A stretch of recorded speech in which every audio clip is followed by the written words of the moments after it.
الحمدللہ رب العالمین والصلاة والسلام علی سید الانبیاء والمرسلین اما بعد فاعوذ باللہ من الشیطان الرجیم بسم اللہ الرحمن الرحیم۔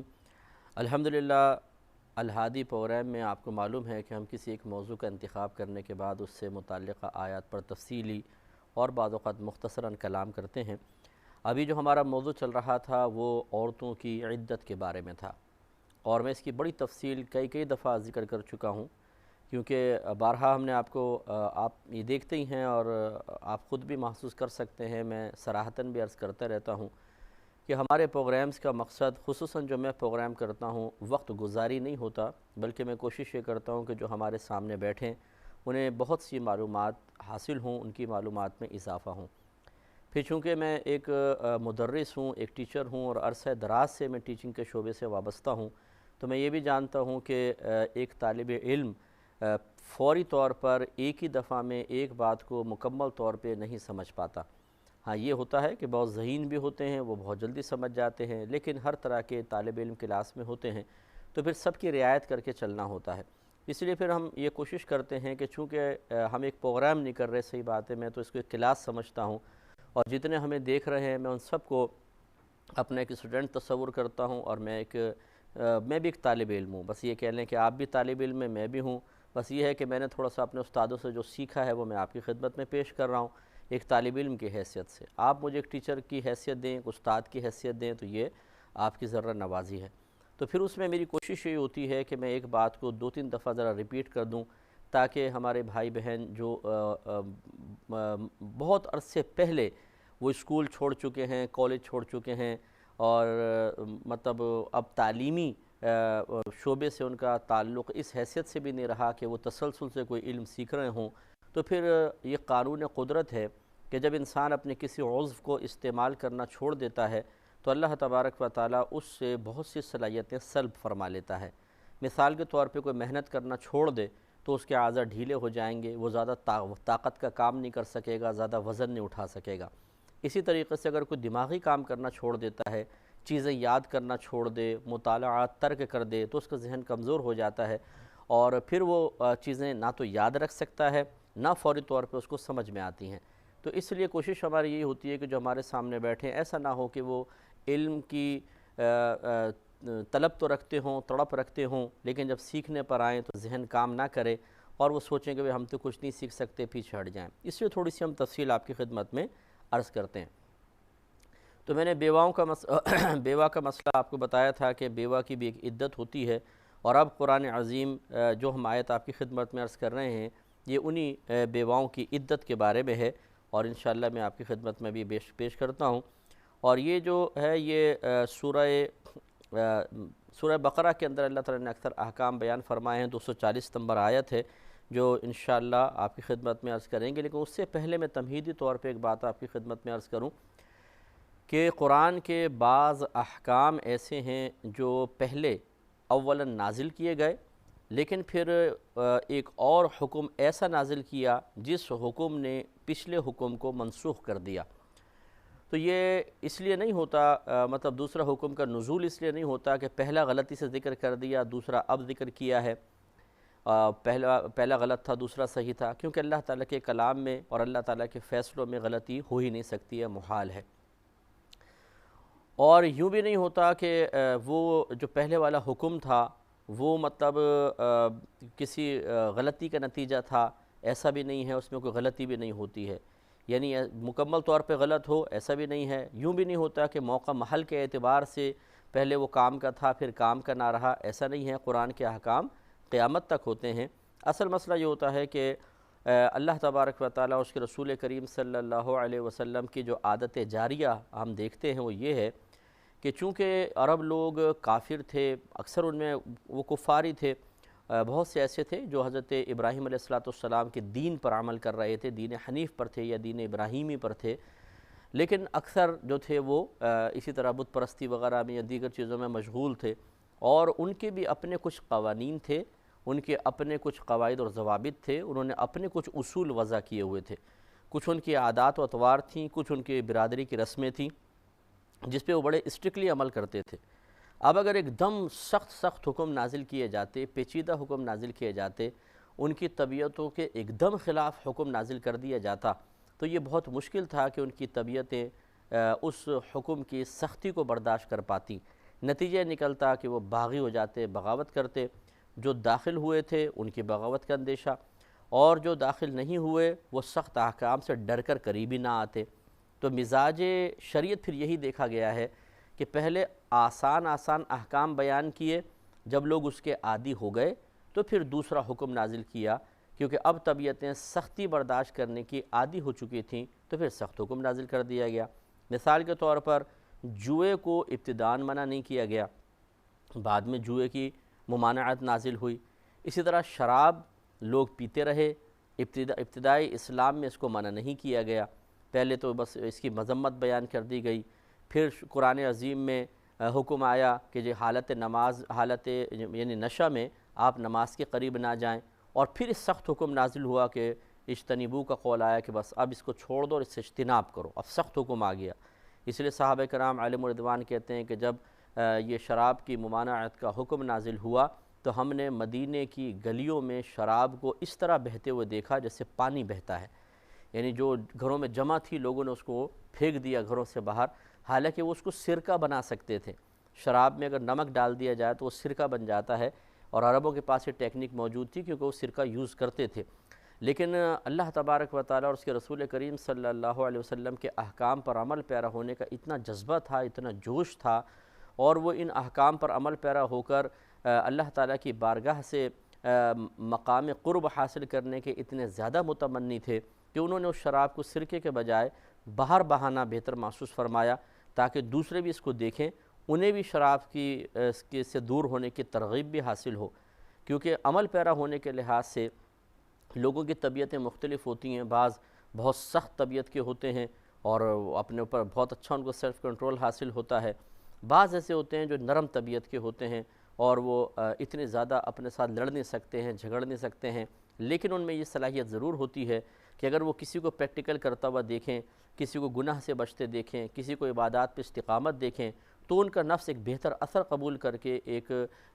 تعاون کے لیے تیار ہو جاتا ہے اور ایک ہمت فراہم کرتا ہے اس شخص کو، اور اس طریقے سے دین پہ چلنا وہ شخص آسان محسوس کرتا ہے۔ اب یہ جو تمہید میں نے باندھی کہ اس لیے باندھی ہے کہ پہلے عورتوں کی جو شوہر کی وفات کی عدت تھی یہ 1 سال تھی، اور 1 سال تک شوہر کو لازم تھا کہ وہ مرنے سے پہلے اپنی اس بیوہ کے لیے وصیت کر کے جائے کہ میرے 1 سال تک اس کا نان نفقہ میرے مال سے دینا۔ تو عربوں کے ہاں یہ رائج تھا کہ پہلے اگر شوہر فوت ہوتا تھا تو وصیت کر کے پہلے ہی چلے جاتا تھا، زندگی میں وہ وصیت کی ہوتی تھی گویا کہ بھئی میں مر جاؤں تو 1 سال تک میری بیوی کو نان نفقہ دینا ہوگا، تو یہ 1 سال تک نان نفقے کا مسئلہ ہوتا تھا، اور پھر وہ 1 سال تک عورت عدت بھی گزارتی تھی۔ پھر جب اللہ تبارک و تعالیٰ نے میراث کے احکام نازل فرمائے، عورتوں کو یعنی بیویوں کو شوہر کے مال میں سے باقاعدہ حصہ دیا جانا قرآن نے بیان کر دیا، تو پھر یہ نان نفقے کا حکم منسوخ ہوا، یعنی اس میراث کی آیت سے نان نفقے کا حکم منسوخ ہوا۔ اور پھر اللہ تعالیٰ نے عدت کے بارے میں بھی ایک اور آیت نازل فرمائی جس میں عورتوں کے لیے 4 ماہ 10 دن کا حکم نازل فرما دیا کہ وہ شوہر کی وفات پر 4 ماہ 10 دن عدت کریں۔ اس طریقے سے سال سے 4 ماہ 10 دن پر عورتیں آ گئیں۔ اب یہ جو بہنیں ہماری کہتی ہیں جی ملاؤں نے سختی کر دی ہے، مولویوں نے سختی کر دی ہے، جی دین میں تو بڑی سختی ہے، وہ ذرا غور کریں کہ دین سے ہٹ کر تو 1 سال تھے، اس دین اسلام نے اس کو 4 ماہ 10 دن کر دیا ہے، یعنی شروع اسلام میں اس کو قائم رکھا۔ اچھا اب حکمت کیا تھی؟ وہی کہ عرب لوگ اس بات کو پسند نہیں کرتے تھے کہ کوئی اگر عورت ان کی بیوہ ہوتی تو وہ تھوڑی عرصے میں کسی اور شخص سے شادی کر لے، اس کو وہ معیوب سمجھتے تھے، کیونکہ وہ ایک تو خاندانی جو غیرت کا نام لیتے ہیں بعض لوگ، اور حقیقتاً وہ غیرت ہوتی نہیں بلکہ غیرت کا مفہوم بھی لوگ نہیں جانتے۔ میں صحیح عرض کرتا ہوں کہ غیرت کا معنی پوچھنے لگے غیرت کہتے کس کو ہیں تو اس کو لوگ واضح نہیں کر سکیں گے۔ تو بہرحال وہ عربوں کو غیرت محسوس ہوتی تھی کہ یہ عورت کسی اور سے نکاح کر لے اور پھر اس کا مال ادھر چلا جائے گا اور چیزیں، تو اس وجہ سے وہ 1 سال تک عورتوں کی ان کے ہاں بھی ایک رواج تھا کہ عورتیں 1 سال تک بالکل اپنے آپ کو مقید رکھتی تھی، پھر کہیں جا کے کوئی معاملہ ہوتا تھا، عدت ختم ہوتی تھی، پھر شادی وغیرہ کا مسئلہ ہوتا تھا۔ تو اگر یہ قرآن عظیم یا اللہ تبارک و تعالیٰ کہہ لیجئے کہ فوری طور پر 4 ماہ 10 دن کا حکم نازل فرماتا تو جو عربوں کی 1 سال کی عادت راسخ تھی اور جن وجوہات کی بنا پر، جن اسباب کی بنا پر تھی، ان اسباب اور وجوہات سے صرف نظر کرنا اور 1 سال کا معاملہ ترک کرنا ان کے لیے انتہائی دشوار ہو جاتا، اور یہ مزاج شرع نہیں ہے۔ لہٰذا پہلے 1 سال کی آیت نازل فرمائی، پھر دوسری آیت کچھ عرصے بعد نازل فرمائی جو 4 ماہ 10 دن پر مشتمل تھی کہ 4 ماہ 10 دن عورت عدت کرے گی۔ تو اس طریقے سے وہ عرب لوگ پہلے چونکہ دیگر احکام پر بھی عمل پیرا ہونا شروع ہو گئے تھے، تو ان کی طبیعتوں نے آسانی سے اس حکم کو قبول کر لیا۔ تو پہلے وہ آیت دیکھیں جس میں 1 سال کی مدت عدت کا بیان ہے بیوہ کے لیے، اور پھر دوسرا، اور یہ میں وضاحت پہلے بھی عرض کر چکا ہوں کہ اگر کوئی بیوہ حاملہ ہیں تو پھر ان کی مدت عدت وضع حمل ہے۔ وضع حمل کا مطلب بچہ پیدا ہونا، کہ جب بچہ پیدا ہو جائے گا تو ان کی مدت عدت تمام ہو جائے گی۔ اب چاہے وہ شوہر کی وفات کے 2 دن بعد بچہ پیدا ہو تو 2 دن میں عدت ختم، اور اگر ابھی پیگننٹ ہوئی ہیں، شوہر فوت ہو گیا اور 9 مہینے تک وہ پیگننٹ رہیں تو 9 مہینے تک ان کی عدت رہے گی۔ تو گویا کہ یہاں جو مدت عدت بیان ہو رہی ہے وہ ان عورتوں کی ہیں جو بیوہ ہیں اور غیر حاملہ ہیں۔ اللہ تعالیٰ ارشاد فرماتا ہے کہ وَالَّذِينَ يُتَوَفَّوْنَ مِنْكُمْ، اور وہ لوگ جو تم میں سے فوت ہو جائیں، وَيَذَرُونَ أَزْوَاجًا، اور وہ بیویاں چھوڑ جائیں، وَصِيَّةً لِأَزْوَاجِهِمْ مَتَاعًا إِلَى الْحَوْلِ غَيْرَ إِخْرَاج، تو انہیں چاہیے کہ ان عورتوں کے لیے انہیں گھر سے نکالے بغیر 1 سال کے نان نفقے کی وصیت کر جائیں۔ فلا جناح فإن خرجنا، پھر اگر وہ باہر نکلیں تو فلا جناح علیکم فی ما فعلنا فی انفسہن من معروف، پھر اگر وہ از خود نکل جائیں، یعنی مراد یہ ہے کہ پوری عدت کرنے کے بعد جب وہ باہر نکل جاتی ہیں تو اے میت کے رشتہ داروں، تم پر ان کے اس فیصلے کے بارے میں کوئی گناہ نہیں جو انہوں نے شریعت کی روشنی میں اپنے متعلق کیا۔ واللہ عزیز الحکیم، اور اللہ تبارک و تعالی غالب حکمت والا ہے۔ تو معلوم یہ ہوا، اس سے دیکھیں 2 باتیں پتہ چلی۔ ایک بات تو یہ کہ پہلے 1 سال کی مدت عدت تھی اور شوہر وصیت کر کے جاتا تھا کہ وہ 1 سال تک نان نفقہ عورت پائے گی، اور پھر 1 سال بعد جب وہ فارغ ہو جاتی تھیں تو پھر ان کو اجازت ہوتی تھی کہ وہ اپنے نکاح جہاں چاہے کریں۔ اب اس کے بعد دیکھیں اللہ تعالیٰ نے دوسری آیت نازل فرمائی، اور یہ آیت نمبر 234 ہے۔ اللہ تعالیٰ ارشاد فرماتا ہے کہ وَالَّذِينَ يُتَوَفَّوْنَ مِنْكُمْ، اور وہ لوگ جو تم میں سے وفات پا جائیں، وَيَذَرُونَ أَزْوَاجًا، اور اپنے پیچھے بیویاں چھوڑ جائیں، يَتَرَبَّصْنَ بِأَنفُسِهِنَّ أَرْبَعَةَ أَشْهُرٍ وَعَشْرًا، تو ان عورتوں کو چاہیے کہ اپنے آپ کو 4 ماہ 10 دن تک روکے رکھیں۔ فَإِذَا بَلَغْنَا أَجَلَهُنَّ، پھر جب وہ اپنی اس مدت عدت تک پہنچ جائیں، یعنی پورے 4 ماہ 10 دن پورے ہو جائیں، تو فَلَا جُنَاحَ عَلَيْكُمْ فِي مَا فَعَلْنَا فِي أَنفُسِهِنَّ بِالْمَعْرُوفِ، تو پھر تم پر اے گھر والوں کوئی حرج نہیں ہے کہ وہ عورتیں شریعت کی روشنی میں اپنے لیے جو فیصلہ کرنا چاہیں۔ وَاللَّهُ بِمَا تَعْمَلُونَ خَبِيرٌ، اور اللہ تبارک و تعالی جو کچھ تم کر رہے ہو اس سے خبردار ہے۔ تو آپ دیکھیے کہ اس میں پہلے 1 سال کا حکم اور پھر اس کے بعد 4 ماہ 10 دن کا۔ اس سے معلوم یہ ہوا کہ جو حکم پہلے نازل ہوتا ہے اور اس کے بعد دوسرا حکم آ کر اس پہلے والے کو منسوخ کر دیتا ہے، تو یہ قرآن میں ثابت ہے، یہ کوئی اچھمبے والی بات نہیں ہے کہ بعض لوگ کہتے ہیں جی کیسے ناسخ پیدا ہو گیا، ہمیں سمجھ میں نہیں آتا ناسخ منسوخ، اللہ تعالیٰ کا حکم کیسے منسوخ ہو سکتا ہے؟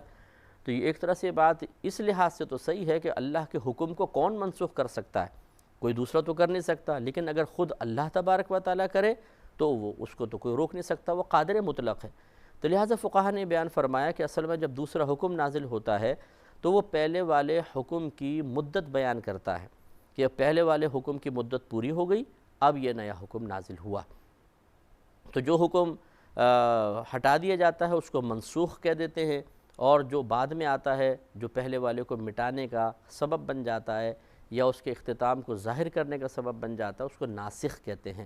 اور یہ ناسخ و منسوخ کا علم بھی بہت بڑی چیز ہوتی ہے، کیونکہ اگر کسی کو یہ نہ پتہ ہو کہ یہ حکم منسوخ ہو گیا اور وہ اس کو عوام میں بیان کر دے تو یقینی سی بات ہے کہ وہ گناہ کبیرہ کا مرتکب ہوگا، کیونکہ منسوخ پر عمل کرنا حرام ہوتا ہے۔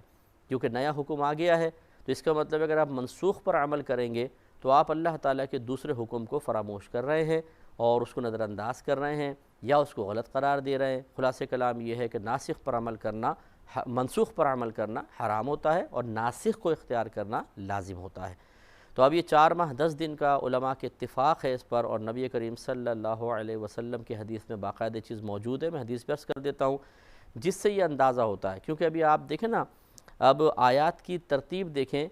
یہ جو 1 سال والی آیت ہے یہ آیت نمبر 240 ہے، اور جو ناسخ ہے اس کا نمبر ہے 234۔ تو قرآن عظیم کا یہ ایک مطلب یہ بھی ایک سمجھ لیجئے کہ علماء کا ہی یہ کام ہے کہ عوام اس کو نہیں سمجھ سکتی کہ بعض اوقات ترتیب کے لحاظ سے ایک چیز پہلے آتی ہے لیکن وہ حکم کے لحاظ سے بعد میں ہوتی ہے، ایک چیز بعد میں آ رہی ہوتی ہے لیکن حکم کے لحاظ سے پہلے ہوتی ہے۔ تو 240 نمبر آیت جو ہے یہ بعد میں آ رہی ہے حالانکہ، لیکن حکم اس کا پہلے تھا۔ 234 نمبر پہلے آ رہی ہے لیکن یہ بعد والی کو منسوخ کر رہی ہے۔ تو آپ کو میں نے پہلے بھی بتایا تھا کہ قرآن کی ترتیب 2 طرح کی تھی، ایک ترتیب نزولی ہوتی ہے اور ایک ترتیب جماعی کہلاتی ہے۔ قرآن عظیم جس ترتیب سے نازل ہوا وہ الگ تھی، اور جس ترتیب سے جمع ہوا وہ ایک الگ ہے۔ تو ہوا تو یہ ہوگا کہ پہلے 1 سال والی آیت آئی، اس کے بعد پھر 4 ماہ 10 دن والی آئی، یہ نزول کے اعتبار سے تھا۔ لیکن نبی کریم صلی اللہ علیہ وسلم نے اللہ تعالیٰ کے حکم سے، اور اس کی حکمت اللہ اس کے رسول ہی بہتر جانتے ہیں، سرکار رکھواتے تھے اس آیت کو فلاں آیت کے بعد لکھ دو، اس آیت کو فلاں صورت کی فلاں آیت کے بعد لکھ دینا، آپ ترغیب دیتے تھے، لکھ دیا جاتا تھا۔ اس سے معلوم ہوا کہ یہ بھی ایک بڑا فن ہے۔ اگر آپ یہ سمجھیں کہ ترتیب سے قرآن کو پڑھتے جائیں، جی پہلے سپارے میں جو حکم آیا ہے وہ پہلے ہوگا، جو دوسرے میں آیا ہے وہ بعد میں ہوگا، ایسا نہیں۔ یہ ہو سکتا ہے جو دوسرے سپارے میں آیا وہ پہلے نازل ہوا تھا، اور جو پہلے سپارے میں آیا وہ بعد میں نازل ہوا، جس سے کہ یہاں سے یہ ثابت ہوا۔ لہٰذا معلوم ہوا کہ یہ 234 نمبر آیت 240 نمبر آیت کے لیے ناسخ ہے، تو اب اس منسوخ پہ عمل نہیں ہو سکتا، اس پر عمل ہوگا۔ ایک انشاءاللہ نیکسٹ پروگرام میں اسی پر ہم مزید کلام کریں گے، اور مزید چند باتیں میں اس میں عرض کروں گا، خصوصاً جو اللہ تعالیٰ نے ارشاد فرمایا بچیوں کے اپنے بارے میں فیصلہ کرنے کے سلسلے میں، اس پر انشاءاللہ کلام ہوگا۔ اللہ تعالیٰ ہمیں دیکھنے کی توفیق عطا فرمائے، آمین۔ وآخر دعوانا